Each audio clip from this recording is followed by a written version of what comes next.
never stop thinking how one small problem can affect millions of people. Good morning to everyone present here. It's me, Aaidah Imteyaz from grade 6A2 standing right in front of you to give a short presentation on the topic cyberbullying. Cyberbullying is a serious problem in today's digital world. It happens if a person uses social media, internet, or any other online platform to harass, bully, or embarrass another person. Unlike face-to-face bullying, cyberbullying can happen anytime and spreads very quickly. Cyberbullying can make people feel embarrassed. Cyberbullying can make people feel embarrassed, sad, or even lose confidence. It can affect people in their studies or mental well-being. No one really deserves to be treated badly, whether it happens in person or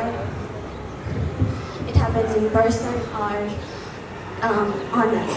We can stop cyberbullying by being kind and respectful to others online. We should never post hurtful comments or share embarrassing photos of others without their permission. If we ever see someone getting bullied online, we should always support them or turn to our trusted adults, parents, or teachers. In conclusion, internet should be a place for learning, playing, and making friends, not for hurting someone. By using technology safely, we can make the internet place a safer place for everyone. Thank you for your kind attention. Have a wonderful day ahead.